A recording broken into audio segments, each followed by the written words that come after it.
Hey, this is Douglas Jackson, and I'm reading a story that I wrote for Claybird Review, and I want to thank the good folks there and wish them best of luck with the launch of this new endeavor. The World as It's Understood by Douglas Jackson. Thoughts barrage Andrew in the seconds after the movement catches his eye. A tennis ball, fresh, green, rolling from under the corner chair. Where did it come from? Is it really there? He's alone in the room. Could he still be asleep? No one's played tennis since Flora left for college. Alone in the room. He even moved furniture for Lillian when she vacuumed last week. Some side effect of the pill? He was asleep on the couch. Asleep on the couch, and something woke him. Lillian is upstairs in bed. A prank? No, Lillian doesn't play pranks. It came from nowhere, from the dark under the chair. The ball rolled to a stop. It rolled slowly, like it had been gently tapped, tapped cautiously, curiously tapped as if by a young child trying to grasp its properties or purpose. But there was no child in the house. A tennis ball, alone in the room, alone in the room, alone in the room, and yet here he is. There it is. Facts will help. It's April. On this first truly warm day of the spring, the lower sashes of the windows are raised an inch or so above the sill. There is a slight breeze, warm still into these small hours. What is it? 1? 2 o'clock? He's tired from working in the yard, clearing the shady undergrowth beyond the tree line, hints of the Appalachian darkness that falls even midday a little further into the adjacent forest. He cut and pulled vines, navigated poison ivy, dug tall stubborn weeds that had pricked and pushed against him. Later he shoveled mulch around eager perennials, their new energy bursting forth, unstoppable.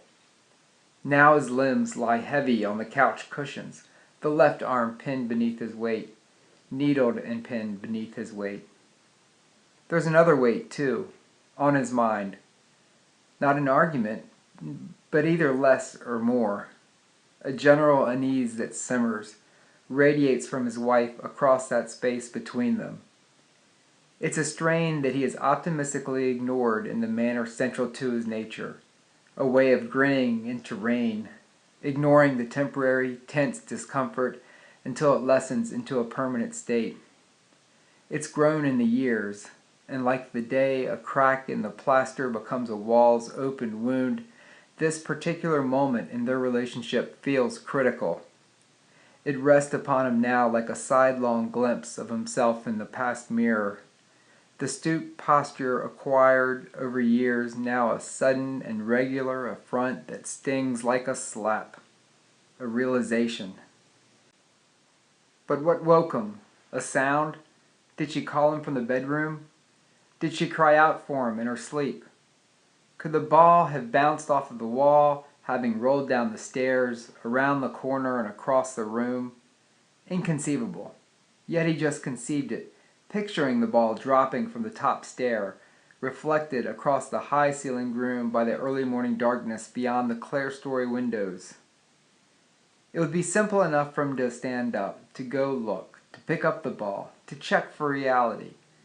He could feel for a fishing line invisibly threading its way to someone slightly heaving in a hunched cartoon snicker across the expansive room, perhaps in the darkened breakfast nook, behind the island wet bar.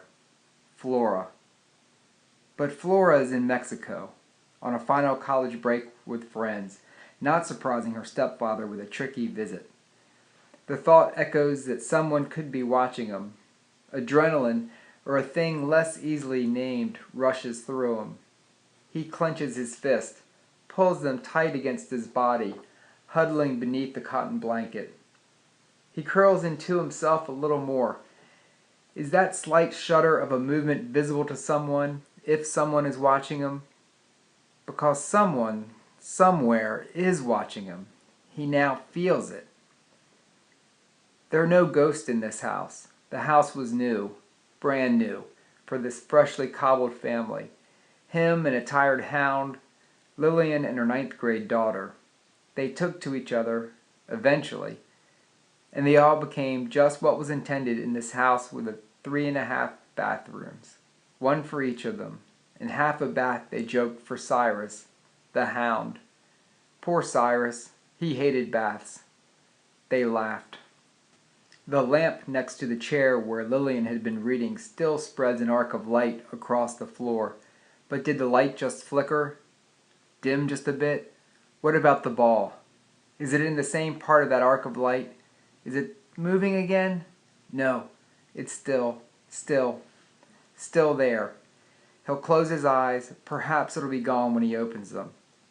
Or if it's the pill, a side effect that lingers beyond the moment he looks again, wouldn't he be best served by relaxing into it, imagining an interaction with the ball, picking it up maybe? Imagine. Picture himself standing. The blanket becomes a pile on the floor. He crosses the room, picks up the ball, tosses it in the night air. He catches it in his hand, his right hand. It's new, taut, hard to squeeze. Imagine that round smell of a new tennis ball. Toss it again. Catch it. Toss. Catch. Count the tosses like gentle sheep landing in the palm of his hand. 1, 2, 3. 1, 2. Sleep. Years ago, on a day like today, Flora would have run through the house in her tennis clothes, readying for a match. As a family, it would never be better than it was that day, the one day he particularly remembers. They were finally over the hurdle of coming together, adjusting, giving into life as a grafted family. They finally took, emerging together from the determined woody stem of his quiet past. Flora could finally stand to be in the room with him. It no longer felt like they were doing what the book said, but becoming their own form. And on that day, Andrew thought again of how good Flora was for him, just by being in the house. They had laughed at some stupid pun he made, standing over a bagel at the kitchen counter. She laughed. She played along. She even added her own pun in response. What was it? Shouldn't he be able to remember that? But he doesn't. He just remembers the look on her face as she laughed. Relaxed.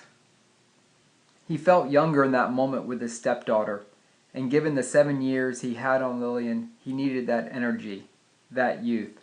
And right then, he needed most for his bride to see him this way with her daughter, laughing in the thaw of 18 frosty months. But where was his wife when things were going so right? Was she upstairs? He would keep talking to Flora, entertaining her, actively responding to whatever she said, nodding as she recounted stories from the high school corridors. Just let Lillian come down and see this. She'd be so relieved. But really, it's true, Flora said, pulling them back to the topic at hand.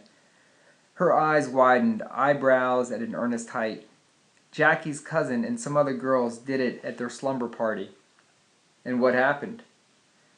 Well, Flora looked to the side to see if anyone was listening, like she was sharing with him some big secret, something just between them. They wouldn't say exactly, but they said they'd never do it again. Andrew tilted his head. The look he gave her was playful but skeptical, like he couldn't quite grasp the urgency in her voice. He thought, bemused. He wasn't quite sure what it meant precisely, but it was the right word as he understood it. He was connecting with her. He knew it. You have to do it in the dark, total darkness. Then you turn the flashlight on, and she'll appear in the mirror. It can age you like 20 years. Andrew did the math. He would be 64. It wouldn't be worth the risk. God, what would 64 be like? Or, she added in a rush, you'll see the future. I don't know, he said slowly. That sounds risky too, but it could be bad either way.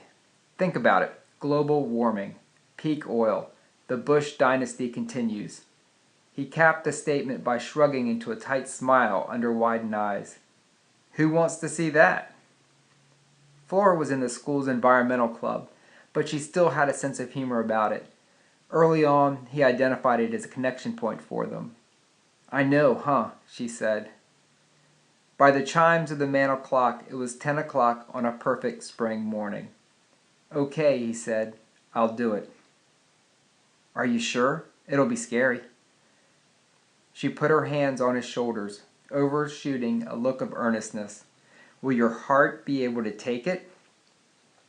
Her proximity was one of a trusting pet puppy, a natural extension of herself that demonstrated the permeability of the world around her.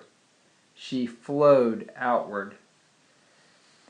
There would be, he suspected, a time in which the world would dampen that confidence, in which she, like others, would be afraid to let anyone that close for fear of giving something away, a fear that something in the teeth or on the breath or admitted without her knowledge could bodily communicate miscalculations and errors, humiliations, losses, those experiences that attach to us. In short, an involuntary display of her humanity. Get too close and you can see the skin's imperfections, which, like the wart on a witch's nose, betray deeper flaws.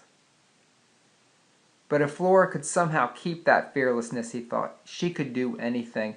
She could sell cars, sell used cars with flat tires, cars with no tires. With a smile like that, she could sell anything. He gave his chest a thump. Heart of a 20-year-old, he said. I think I can handle it. They saw nothing in the mirror. The darkness surrounded them in the small half bath under the stairs. They turned. They bumped into each other, and he felt too large. He turned again and again. His heart could take it, he remembered thinking, but could his stomach? The 3 turns dizzied him, and when they burst through the door, laughing into the hallway, he was desperate, longing for air, happily disoriented. And he was even happier when he saw Lillian, saw that Lillian saw them, witnessed them connecting in such a good-spirited way as she happened past. Or had she been propped on the arm of the reading chair, as if waiting for their emergence? He moved to her. He laughed and leaned over, bending toward his wife, hands on his knees, and said, never again, as if they had barely made it through a terrible ordeal. Flora bounded toward them, wrapped herself around her mother, long arms encasing shoulders and neck. Bloody Mary, she said, laughing. Lillian held a hand aloft, lifting something into the air. It was the color and size of a Granny Smith apple. Flora's palm slid up her mother's arm, winding around it until she reached the hand. She took the small orb, wrapped it in her own palm, unwound herself from her mother, and bounced a few steps into the great room. She turned. She flipped her shoulder-length hair to one side, and she tossed the tennis ball into the air. With an imaginary racket, she served an unseen opponent a crushing blow. She laughed again, and didn't Andrew laugh with her? Picture Lillian observing them. What was that look on her face? Wasn't it the dimly curious look of someone trying to come in late on a joke or a game? Couldn't she be included? Wasn't that the question on her face as she watched them tumble out of the dark space? New leaves beyond the window danced shadows about on the floor in that afternoon light. His wife had searched his eyes, her own absorbing the room's light, pupils gaping for more in the filtered air. Even toying with the tennis ball, there was nothing playful in the stony look she kept locked on Andrew. Her daughter extended and flexed her body in the slow motion approximation of a serve, and the room was overtaken by a sudden air of sadness, of resignation. What had changed that day? It was all an innocent game. Wasn't that what she understood it to be when she and her daughter entwined arms? In that upward reach, so clear to him now, mother and daughter continued in a spiraling wrap, twisting into themselves. And what was his role in that shifting energy of that structure? Andrew lifts from beneath the blanket. takes in the room around him. He looks at the tennis ball, still resting in the arc of light, and he wonders how it could have sat there unaddressed all these years. He stands and lets the blanket drop to the floor. He steps around the ball, clicks off the lamp, and without looking at it again, he moves toward the light of the hallway and starts to climb the stairs to their bedroom, feeling a new and uncertain weight in his gut. Years ago, on a budding spring day, he had joined in laughter with his stepdaughter. Bloody Mary, Bloody Mary. He risked catastrophe as only dared the young. He lifted his eyes away from his wife and laughed as if into a slicing rain, as he had when he stared into the darkness behind the mirror and they had gone about their day.